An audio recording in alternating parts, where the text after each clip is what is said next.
하나님 감사합니다.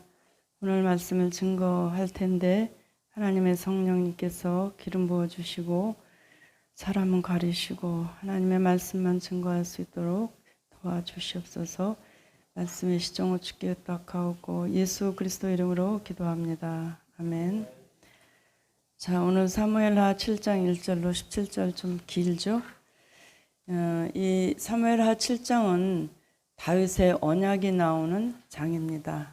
그래서 여기서 중요한 비전을 하나님께서 제시해 주시고 있습니다. 7장 1절이 어떻게 시작되느냐면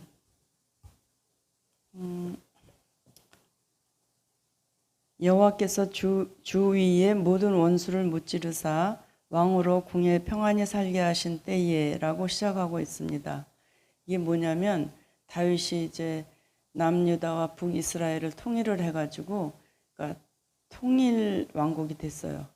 그러니까는 왕으로서 가장 큰 목적이 이루어졌잖아요. 그래서 보통 이제 뭐 왕이나 대통령이나 이렇게 정치적인 안정과 이런 뭐 경제적인 안정 이렇게 부흥이 오면 이렇게 이제 먹고 마시고 이제 평안하게 이렇게 다리 쭉 뻗고 사는 게 아니라 다윗은 하나님의 말씀을 굉장히 사랑하는 왕이었고 또 성전을 사랑하는 다윗이었어요.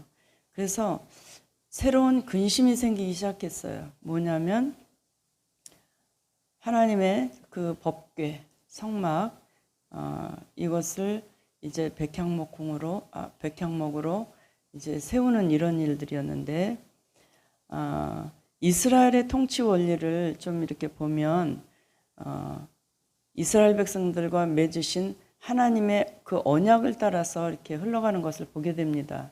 창세기에서는 그 에덴 동산에서 그 뭐죠? 선악과 언약, 또 노아의 방주에서 그 무지개 언약, 또 뭐죠? 시내산 언약, 또 그 아브라함 언약, 또 다윗 언약, 또 나중에 메시아 언약 이렇게 흘러가는 것을 보게 됐는데 이 하나님과 이스라엘 백성 간의 그 언약을 통해서 하나님께서는 일을 행하시는 것을 보게 됩니다. 여기서 이 시내산 언약에서 이 다윗 왕 때도 이 통치가 여기에 다 이렇게 근거를 하고 있거든요. 출애굽기 19장 4절로 6절에 근거한 것을 제가 봉독을 해보겠습니다. 19장 4절로 6절인데 내가 애굽 사람에게 어떻게 행하였음과 내가 어떻게 독수리 날개로 너희를 업어 내게로 인도하였음을 너희가 보았느니라. 세계가 다 내게 속하였나니 너희가 내 말을 잘 듣고 내 언약을 지키면 너희는 모든 민족 중에서 내 소유가 되겠고 너희가 내게 대하여 제사장 나라가 되며 거룩한 백성이 되리라. 너는 이 말을 이스라엘 자손에게 전할지니라. 이게 이 시내산 언약에 말하자면 바탕이 되는 거예요. 이제부터 하나님 나라의 회복이 시작됩니다. 그래서 이스라엘 백성들이 하나님의 말씀에 순종하면 이스라엘을 지켜주시겠다는 약속에서부터 이 언약이 시작이 돼요. 그래서 이스라엘 백성들은 이 다윗 이전에 사사기를 지나왔잖아요. 사사기 왕이 없던 시대에 자기 멋대로 이 불안정한 그 정치 상황 가운데 이렇게 있었던 백성들이에요. 그래서 특히 이 사사기를 통해서 하나님께 막 너무 고달프고 힘들면 부르짖으면 하나님께서 사사를 보내주셔서 이제 그 부흥을 경험하게도 하시지만 또 죄로 인한 침체도 경험하게 돼요. 읽어보셨으면 알겠지만 계속 이게 사사기는 반복이 되면서 이제 그 불안정한 이 정치 상황 가운데서 하나님이 좀 세워주시기를 이렇게 구하는 거죠. 그런데 이스라엘 백성들이 가장 원했던 게 뭐겠습니까? 오늘 요즘에 우리나라도 그렇죠? 정치적인 안정이에요. 이 신실한 다윗에게 이런 약속하신 것이 뭐냐면 정치적인 안정과 부흥이라는 축복을 주셨습니다. 다윗에게 선물로 주셨습니다. 그렇기 때문에 어떻게 보면 우리 신앙인들이 하나님 앞에 엎드려서 하나님의 말씀을 사랑하고 하나님의 성전을 사랑하고 이러한 것들 엎드려 기도하는 것이 이 나라의 그 정치적인 회복, 안정을 빨리 당기는 길이라는 것을 여러분들 꼭 기억하시길 바라요. 그래서 이 다윗을 통해 전체적인 이 본문을 통해서 볼 수 있는 것은 성령의 기름 부으심의 축복, 이것이 얼마나 대단한가를 볼 수가 있어요. 그래서 성령의 능력으로 일하는 사람들은 어떤 문제에 접근하는 방법 자체가 보통 사람하고는 틀려요. 그냥 보통 사람들이 상식으로 생각할 수 있는 방법이 아니에요. 성령의 능력으로 일하는 사람들이 그렇습니다. 그래서 하나님이 다윗에게 능력을 주시니 주위에 있는 적들도 상대가 되지 않게 되었습니다. 그래서 이것을 다 그러니까 천하통일을 하고 이 다윗의 위를 세우신 것이 하나님이 아니겠습니까? 그런데 이 앞전에 말씀드렸던 것처럼 다윗은 하나님의 말씀을 아주 사랑해요. 사랑하고 하나님의 성전을 사랑하고 하나님의 뭐랄까 하나님으로부터 나오는 그 말씀으로 말미암아 그 사모함이 아무튼 하나님이 사랑하실 수밖에 없는 그런 왕이었어요. 그런데 이 통일 왕국이 되어서 이 작은 평안으로 인해서 다윗이 또 하나의 또 하나님의 일을 만드는 하나의 어떤 분기점이 돼요. 그게 바로 하나님의 교회가 이제 그 안치되는 그런 성전을 만드는 거예요. 근데 사람들은 되게 한 가지의 목표를 완전히 달성하면 다음 목표를 찾지 못해서 방황하게 될 때가 있습니다. 우리가 처음부터 이렇게 잘 살게 된 게 아니라 정말 밑바닥에 인생에서 집을 사고 차를 사고 또 아이들이 대학을 졸업하고 애들이 이제 취업을 하고 그러면서 나이가 먹었잖아요. 그러면은 뭐 이렇게 편안하게 이제 나는 쉬어도 돼 뭐 이러면서 이제 이렇게 노후를 보낼 생각을 해요. 근데 제가 이제 먼저 섬기던 교회는 굉장히 말씀으로 이렇게 훈련이 많이 되어진 분들이 많이 계세요. 근데 성도 한 분 한 분들이 본인이 만난 그 하나님으로 인해서 이제 그 은퇴를 하잖아요. 직장 은퇴를 하고 이제 직장을 그만두면 그 자기가 섬겼던 전문직을 가지고 그 나이에 중국으로 또 다른 그 복음이 전해지지 않는 그런 나라들로 선교사로 나가시는 거를 제가 종종 봤거든요. 어떻게 그럴 수가 있죠? 이 늦은 나이에 어떻게 저렇게 선교사로 헌신할 수 있을까? 이게 바로 다윗의 마음을 가진 사람들이 결단할 수 있는 거예요. 그 헌신은 아무나 할 수가 없는 거죠. 그러니까 달라요. 이 보통 사람들이 가지고 있는 생각과는 다릅니다. 그래서 이 다윗이 이 신앙적으로 더 깊은 한 단계로 더 나아가기 위해서 아주 발버둥을 치는 사람이에요. 그래서 이 성막으로 인해서 새로운 근심이 생겼습니다. 자기는 백향목궁에 평안히 거하고 있는데 하나님의 교회는 바람에 펄럭이는 휘장 가운데 있다고 표현을 하고 있습니다. 그래서 2절에 보면 왕이 선지자 나단에게 이르되 볼지어다 나는 백향목 궁에 거하거늘 하나님의 교회는 휘장 가운데 있도다라고 이렇게 말을 해요. 그러면서 다윗의 근심이 무엇인지 확실히 이제 드러났죠. 그래서 천막 가운데 계신 하나님의 전을 백향목 성전으로 바꾸자는 거였어요. 그래서 다윗이 이렇게 정치적으로 안정되었다고 먹고 마시는 일에 집중하지 않았다는 거예요. 그래서 신앙적으로 더 하나님을 사랑하는 것이 바로 그와 그의 나라가 복을 받는 비결이었습니다. 그래서 하나님은 이런 다윗을 사랑하셔서 정말 영구적인 정치적인 안정 부흥을 약속하셨습니다. 근데 나단 선지자가 들어볼 때에 너무도 좋은 생각인 거예요. 하나님도 기뻐하실 거라고 생각을 했어요. 그런데 하나님은 이것을 거절하셨습니다. 3절 보겠습니다. 나단이 왕께 구하되 여호와께서 왕과 함께 계시니 무릇 마음에 있는 바를 행하소서라고 다윗에게 얘기를 해요. 나단이. 그런데 나단은 그렇게 하면 안 됐어요. 더 신중하게 하나님 앞에 먼저 뜻을 물어봐야만 됐어요. 왜냐하면 이미 수백 년 이상 천막으로 있던 성전을 백향목으로 바꾼다는 거에 대해서 하나님께 의향을 물어봐야 될 거 아니겠어요? 하나님 이래도 되겠습니까? 왜냐하면 한 번도 하나님은 이 출애굽 때부터 그 시내산에서 성막 설계도를 주시면서 이제 그 성막을 같이 이스라엘 백성들과 같이 이렇게 38년 반, 40년 가까이 이걸 돌면서도 한 번도 왜 내 집을 백향목으로 만들지 않느냐고 말씀하시지 않았다는 거예요. 하나님은. 이 출애굽 당시에 그 시내산 앞에서 이제 그 성막을 만든데 성막의 크기가 어느 정도 크냐면 성막들의 크기가 47.5m 곱하기 22.8m예요. 그러니까 46m, 23m라고 이렇게 생각하시면 그렇게 크고 넓은 건 아니에요. 만군의 여호와 하나님이 거하실 성막이 그렇게 큰 것이 아니었어요. 그리고 성소와 지성소가 있는 그 성소가 13.7m 곱하기 4.5 곱하기 4.5였어요. 이 이스라엘 백성이 이제 남유다 이스라엘 백성들이 BC 722년에 망하잖아요. 망해서 어디로 포로로 잡혀가냐면 바벨론의 포로로 잡혀가요. 근데 바벨론에 가보니까 어마어마한 신전이 있었어요. 어마어마하게 크기도 하고 우아하기도 하고 아름답기도 하고 막 장중한 신전이 하나 있었는데 그 신전이 이슈타르 신전이라는 거예요.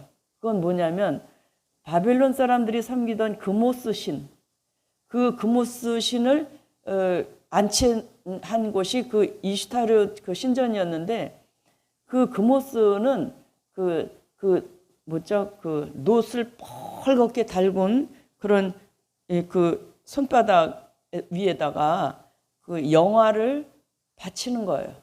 그러니까 태워 죽이는 그런 신이 그모스 신이라는 건데 그런 우상도 어마어마한 신전이 있는데 이 만군의 여호와 하나님이라는 분이 이 천막에 거하신다는 거예요. 천막. 너무도 보잘것없는 천막이에요. 그거는 사람의 눈에 보기에 그렇다는 거죠. 그러니까 하나님은 하나님의 눈에 보기에 화려하고 어마한 성전이 필요가 없으시다고 하시는 분이세요. 그 4절 5절을 보겠습니다. 그 밤에 여호와의 말씀이 나단에게 임하여 가라사대 가서 내 종 다윗에게 말하기를 여호와의 말씀이 내게 나를 위하여 나의 거할 집을 건축하겠느냐 이렇게 말씀을 하세요. 하나님은 너무 크시기 때문에 사람이 지은 집에 거하실 수가 없으십니다. 그렇다면 눈에 보이는 성전은 뭐냐면 그 성전은 하나님이 이스라엘 가운데 함께 하시겠다는 약속이고 상징이잖아요. 그게 그렇게 어마어마하고 웅장한 그렇게 성전일 필요는 없다고 생각합니다. 온 천지를 창조하고 다스리시는 하나님이 함께 한다는 게 굉장히 대단한 일이죠. 그런데 그게 그 출애굽 당시에는 그 천막과 같은 그 성막을 지을 재료도 보셨잖아요. 뭐죠? 청색, 자색, 홍색 실과 계속 그 별로 보잘것없는 염소털로 짠 그런 걸로 지붕 덮개를 덮고 이래요. 그러니까 성전이 텐트로 되어 있을 때는 이스라엘 백성들이 성전에 큰 의미를 부여하지 않았어요. 그런데 화려한 이런 백향목의 나무집이 되면서 율법의 말씀보다 그 집 건물 자체를 더 의미를 가질 수가 있는 거죠. 그래서 하나님은 다윗에게 애굽에서 인도하던 날부터 오늘까지 왜 나를 위해서 백향목 집을 짓지 않느냐고 말씀하지 않으셨다는 거예요. 그러면서 이스라엘 백성들이 하나님의 율법을 사랑하고 지키기를 원하는지 그것에 하나님은 초점이 있으신 거죠. 오늘날 여러분들 저 여행을 많이 다니시죠? 근데 그 스페인에 가면은 그 유명한 건축하시는 분, 건축가 가우디라는 사람이 있어요. 근데 거기에 이제 성당을 제가 볼 때 지금 100년이 넘어가나요? 그거 짓는 것만 아직도 멀었대요. 근데 굉장히 아름다워요. 예술적으로 굉장히 아름다운 건물이에요. 그 성당 이름이 제가 아침에 알았습니다.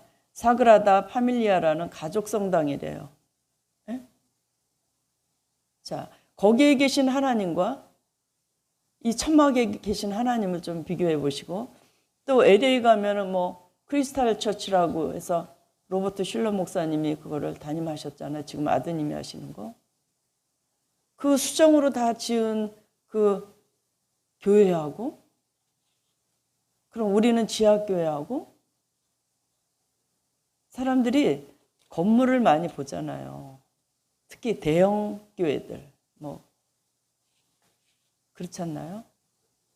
우리는 이것을 깊이 생각해 볼 필요가 있습니다. 하나님은 건물에 큰 의미를 두지 않으시는 그런 하나님이시라는 거죠. 우상이 아니십니다. 그래서 여기에 이 말씀으로 하나님이 어떤 분이신가를 정리해 보면, 집에 거하시지 않으세요.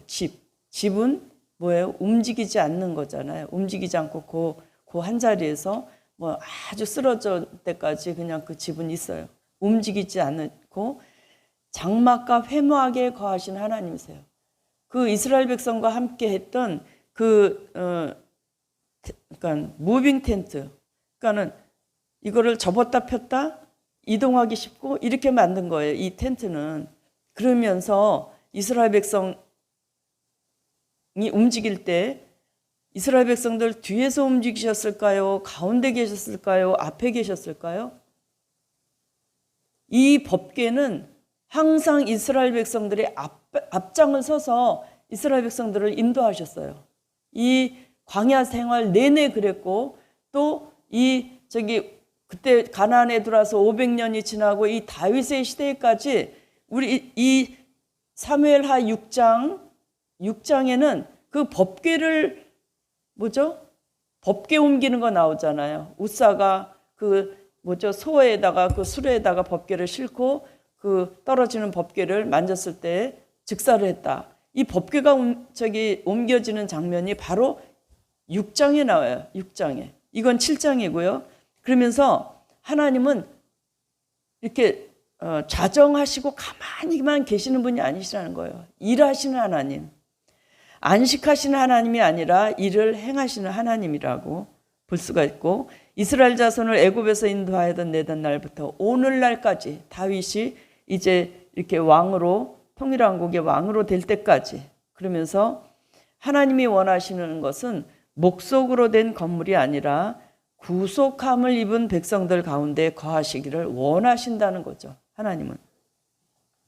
그래서 하나님의 성전을 지으실 수 있는 분은 오직 예수 그리스도 한 분뿐이시고, 그것도 그 몸을 깨뜨리셔서 그분의 육체로 성전을 지으실 수 있기 때문에 그렇습니다. 그래서 주님은 지금도 이 구원 계획을 이루기 위해서 여러분 각 성도 한 분 한 분이 그 장막, 그 몸에 거하시면서 일을 행하시는 하나님이신 것을 믿으시길 바라요. 저희 안에, 이 몸된 성전 안에 하나님이 거하신다는 말씀입니다. 이 구약에는 하나님의 나라를 이루시려는 하나님의 열망이 무엇으로 나타나느냐면, 아까 말씀드렸던 언약으로 나타나요. 에덴에서 선악과 언약서부터 아까 무지개 언약, 아브라함과 언약, 또 시내산 언약, 다윗과 언약에 이르기까지. 그런데 이 구속사에서 이 거대한 이 양대 산맥이 있어요. 거대한 이 산맥 가운데 봉우리 2개가 있는데, 뭐냐면 구속사에서 중요한 인물이 아브라함과 다윗이에요. 그런가 안 그런가 한, 여긴 구약이고요. 마태복음 신약에 가면 마태복음 1장 1절에 뭐라고 하냐면, 아브라함과 다윗의 자손 예수 그리스도의 계보라 그랬죠. 성취되는 것을 보게 돼요. 이 언약들이 계속 그렇게 돼가죠.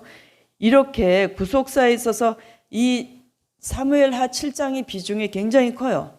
그래서 이 주제가 오늘 말씀의 설교 제목이에요. 여호와가 너를 위하여 집을 세워주리라예요. 근데 여기서 집은 우리가 눈으로 보는 이런 집이 아니에요. 집에 대한 설명을 잘 들으시길 바라요. 8절 9절 보겠습니다. 그러므로 이제 내 종 다윗에게 이처럼 말하라. 만군의 여호와께서 이처럼 말씀하시기를, 내가 너를 목장 곧 양을 따르는 데서 취하여 내 백성 이스라엘의 주권자로 삼고 내가 어디를 가든지 내가 너와 함께 있어 내 모든 대적을 내 앞에서 멸하였은즉 세상에서 존귀한 자의 이름같이 내 이름을 존귀케 만들어 주리라. 다윗이 계속해서 존귀할 수 있었던 것은 무엇이냐면 성령의 기름 부으심을 거두지 않으셨어요. 하나님께서. 또 죄만 짓지 않으면 무조건, 그때 당시는 왜 이렇게 적이 많아요? 계속 전쟁에 그 나라가 이제 전쟁에서 이기는 나라만 이렇게 견고해지게 되는데 무조건 적을 이겨요. 이렇게 하나님 앞에 죄만 짓지 않으면. 그리고 그 백성들이 하나님의 축복이 흘러갑니다. 그래서 부흥이 중요한 것이 바로 이런 것이 되겠습니다. 그래서 여러분들이 지금 하나님 나라에 대한 그 비전을 좀 꿈꿔 보셨으면 좋겠습니다. 오늘은 어떤 말씀을 하시나? 지루하다. 좀 들어볼 만하네. 이렇게 들으시는 게 아니라 살아계신 하나님의 말씀으로 받으시길 바라요. 그래서 다윗의 마음을 축복하셔서 그의 집을 통해서 이스라엘을 부흥시켜 주시고 정치적인 안정을 주시겠다고 약속을 하십니다. 그러면서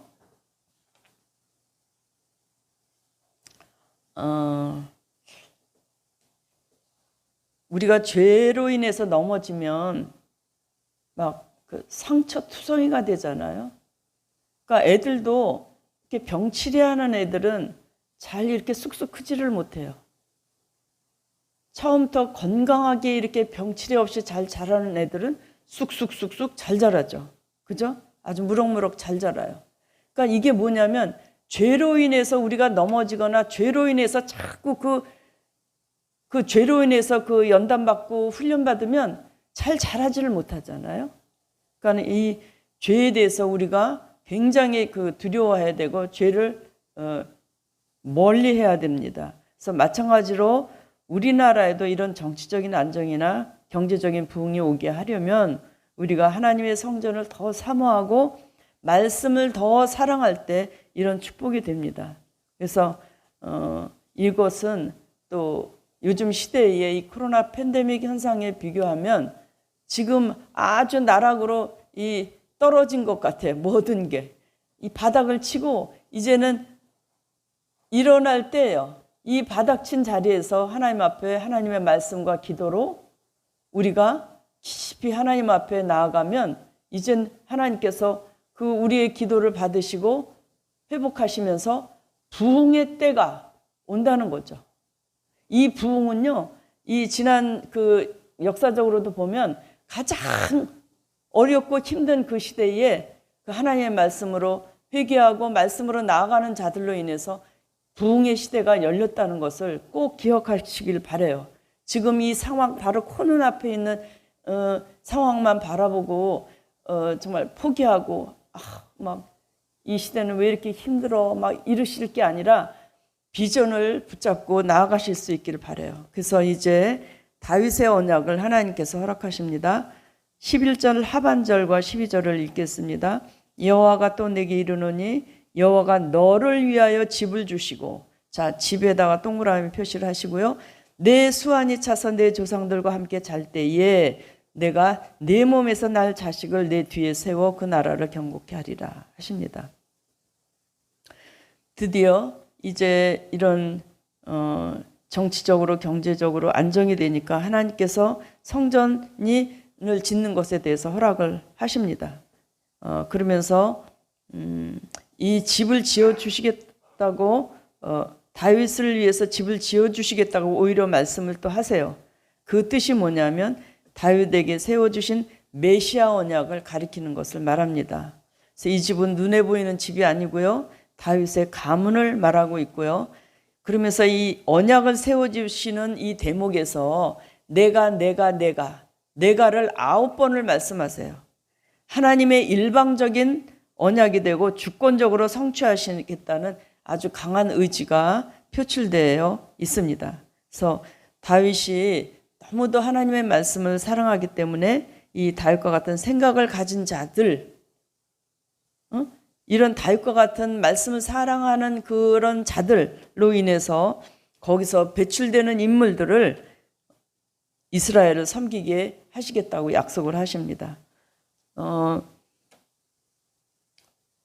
그러니까 예를 들어서 이런 거예요.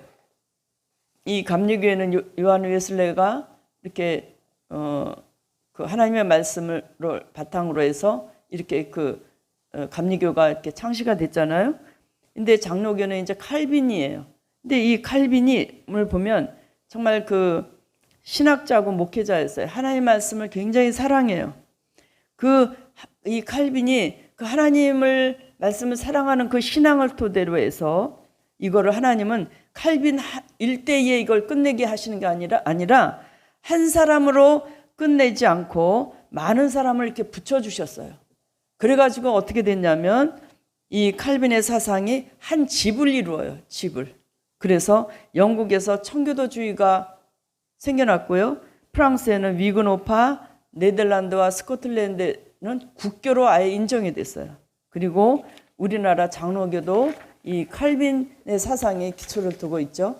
그래서 다윗의 집은 어떤 혈통상의 가문을 의미하는 게 아니에요. 다윗처럼 성전을 사모하고 율법을 사랑하는 자들이 어떤 하나의 학파를 만들어서 대대로 하나님의 집을 섬기게 되는 것입니다. 그래서 남유다에서도 이런 사상을 가진 그런 왕들이 나왔어요. 히스기야 왕 같은 왕, 요시야 같은 왕, 또 선지자들 중에서도 이사야, 예레미야, 또 미가, 요엘과 같은 그런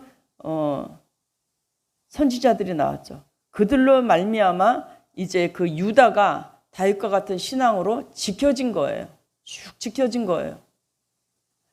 여기서 중요한 게 뭐냐면 이게 무엇 때문에 여기까지 이렇게 이루어졌느냐면 하나님의 언약 때문에 그래. 언약. 하나님이 이스라엘 백성과 맺는 이 언약은 하나님과의 관계가 회복되고 형성되는 것에 초점이 맞춰져 있습니다. 이 관계가 형성되면 복은 자연히 따라오는 거고요. 그래서 성경의 모든 언약은 바로 이 관계 형성 회복에 관한 약속임을 분명히 아셔야만 됩니다. 그렇지만 이제 그 남유다가 이제 끝에 가면 이제 하나님과의 언약을 저버려요. 누가? 이스라엘 백성이 하나님의 언약을 저버리시는 게 아니라 하나님과 언약을 저버리고 바알을 숭배하고 이방적인 풍조에 휩쓸려서 섞여서 살아요. 하나님이 가장 싫어하시는 것이 섞여 사는 삶이었어요. 그래서 하나님의 통치를 벗어나서 하나님의 나라를 이루지 못하고 결국은 망하니까 어떻게 해요? 힘이 센 나라에 이제 포로로 잡혀가는 거죠. 바벨론에 포로로 잡혀갔습니다. 그렇지만 이 신실하신 하나님은 이 언약을 지키세요. 어떻게 지키시냐면 이런 시시한 다윗의 후손으로 사람을 세우는 게 아니라 하나님의 아들을 다윗의 후손으로 보내셔서 영원한 이스라엘을 세우는 일을 하게 하십니다. 그게 아주 13절 15절에 아주 중요하게 기록되어 있습니다. 이것은 같이 읽었으면 좋겠습니다. 여러분들 가지고 있는 성경책으로 읽겠습니다. 13, 15절 시작. 저는 내 이름을 위하여 집을 건축할 것이요 나는 그 나라 위를 영원히 견고케 하리라.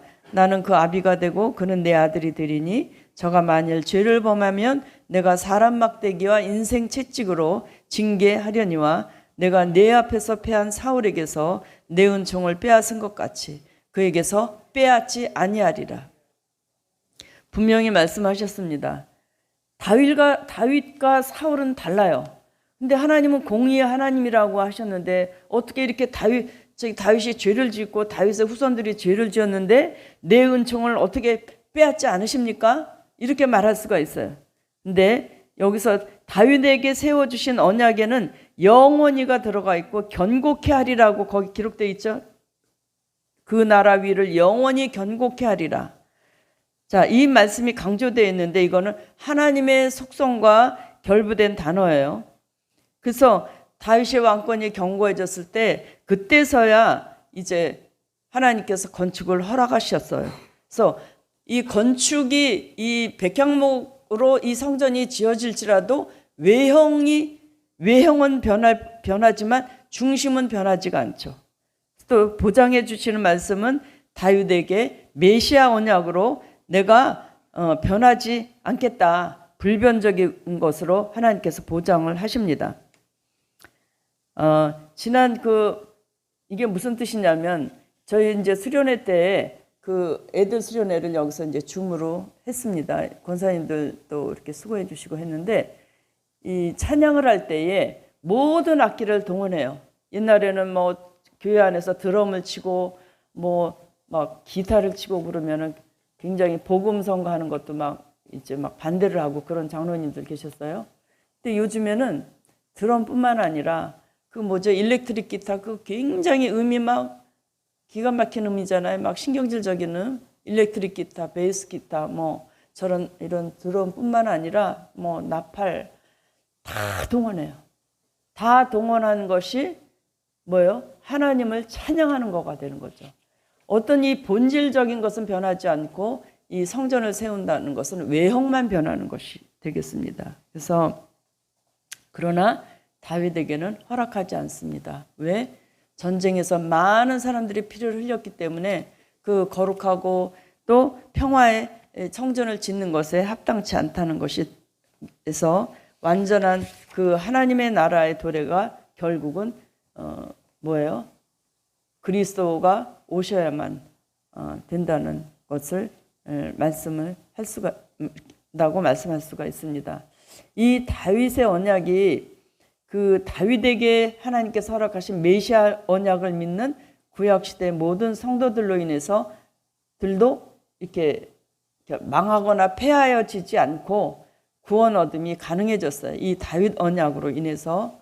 그래서 이 하나님의 말씀을 떠나면은 다시 고난을 받을 수밖에 없는데, 다윗의 후손들은 하나님의 말씀을 떠났죠.